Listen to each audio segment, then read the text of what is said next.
Good morning, everybody. David Shapiro here. So, today I want to talk about this graphic from Epoch AI. So, Epoch, they study and do some really good data on kind of, objectively speaking, where is AI at and what is it doing. And this particular graph is really just showing that open weight models are about 3 to 3.5 months behind state-of-the-art foundation models. Now, we've known this for a while. This is nothing new, except that the gap has pretty reliably closed, because for a while it was like 6 to 18 months, and now it's down to 3 months. And the point that I want to make here is, in my opinion, this is actually really good news for us as a civilization and as a species. So let me just play it out like this.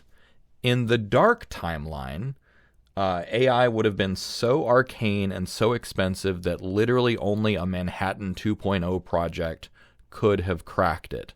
And if that was the case, then it would have been a very, very tightly guarded secret. And when I say tightly guarded secret, I don't mean like patent law. I mean like, NSA and CIA would assassinate people to keep all of it inside, the nation, and China would have done the same, and Russia would have done the same. But that's not how we got it. Instead, it's a lot more like electricity and other inventions, which is once you see that it's possible, it is very, very easy to understand, it's easy to reproduce, and it's naturally moatless.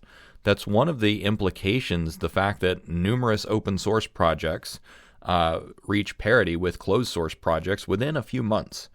We saw this with, as soon as OpenAI released their reasoning models, DeepSeek and others duplicated that very quickly. And often with less money, although, there is some debate as to whether or not the Chinese models are just borrowing the data, right? It's like, okay, well, doing the new thing is hard, but then once you know that it's possible, it's easy to duplicate, and it's easy to duplicate it cheaper. But that's still kind of the point. There's no moat.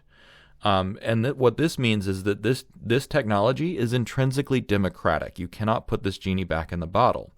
It is democratic by nature, but it is also inherently democratizing. So what I mean by that is that it levels the playing field. In the same way that, once you industrialize a nation or a city, suddenly everyone has electricity.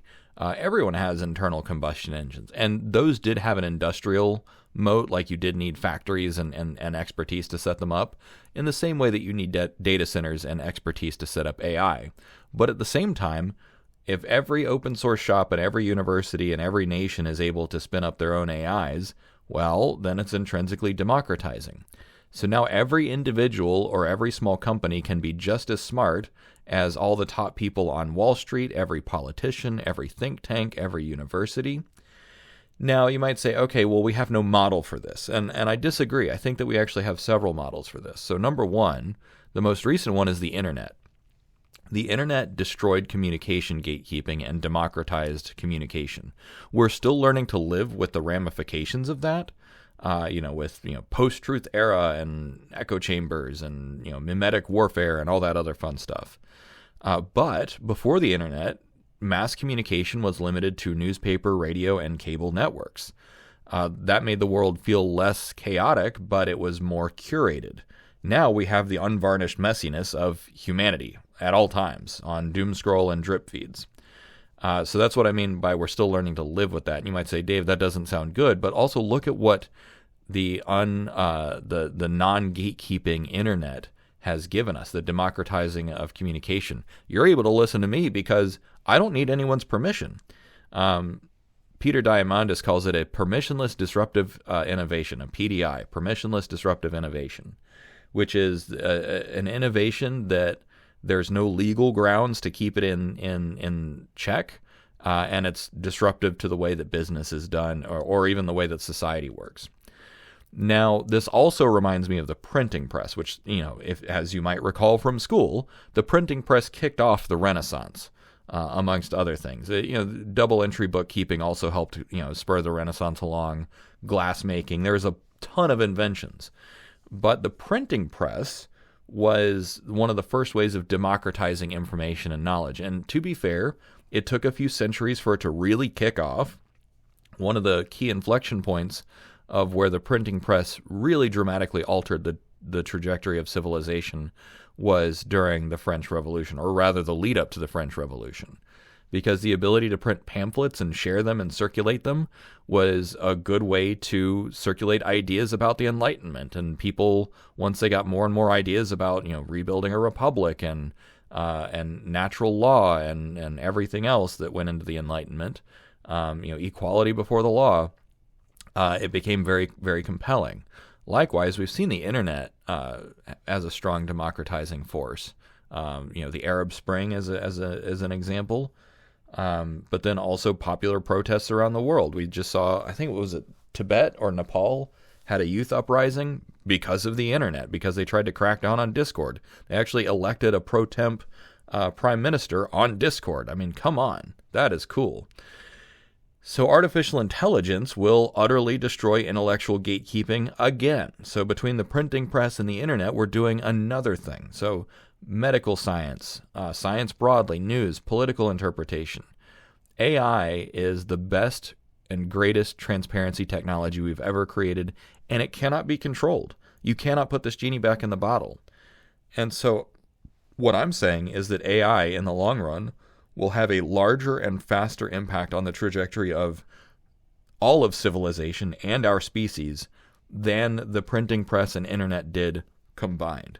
And so I would say that there's a good argument to call this the Renaissance 2.0, that we are literally and really and truly at the beginning of a new Renaissance. And yes, it's messy. The Renaissance and the Enlightenment were very messy.